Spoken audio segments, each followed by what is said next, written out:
Hey, what's up, Tropic? Tom here, and I'm going to keep this video real quick. It's more of just kind of like a demonstration on how you can use this social overlay vertical video guide in your editing app of choice. I guess to get started, this pack was kind of born out of necessity, right?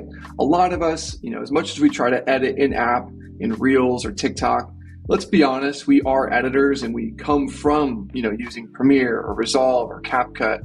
And, that's where our strengths are. And there's actually so much more you can do in these editing apps, from titles, as you can see in my timeline right here, grain, all that stuff, right? So I know this kind of hybrid of doing a lot of your editing and heavy lifting in your editing app of choice, and then bouncing it over to, say, Reels or Instagram Reels, and doing your final, adding the trending audio and stuff. That's kind of like the final leg.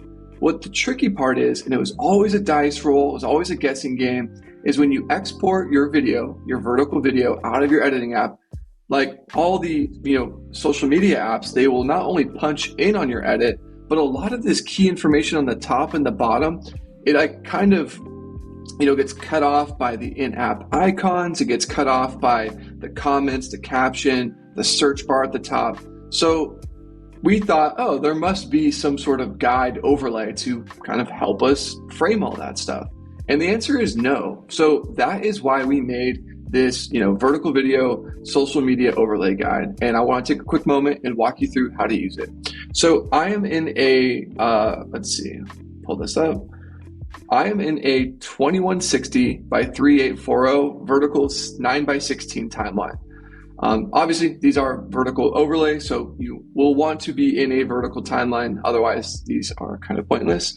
If you are doing a 1080 by 1920, all you'd have to do is scale the scale size of these by 50%.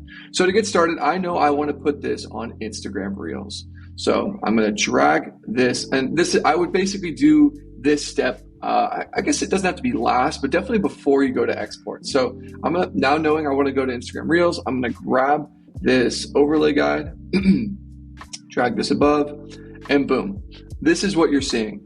So right off the top, this is exactly how Instagram is going to display, all the information. So you're going to see this dashed line, and I would say the dashed line is the thing you probably want to reference the most. The thing to keep in mind is Instagram is going to crop into that dashed line. So when you go to post, funny enough, I'm only doing this for demonstration's sake, it's actually going to look a little closer to this. And the reason why we don't scale into that point is this little margin right here on the side and this little margin here on the side, that margin gets punched in past. So that allows you to make critical decisions in your editing app of choice to, maybe you have a title that's drifting into that margin. So with this guide layer on, I can make adjustments to my framing, my titles, anything I want to make sure. You want to kind of keep it inside this dash line. And also knowing where these graphical overlay, in-app icons are, you don't want a title going into those app icons. So now with this layer turned on, I'm going to make just a couple last adjustments before I export and put onto, social media. I might just scale this down a little bit.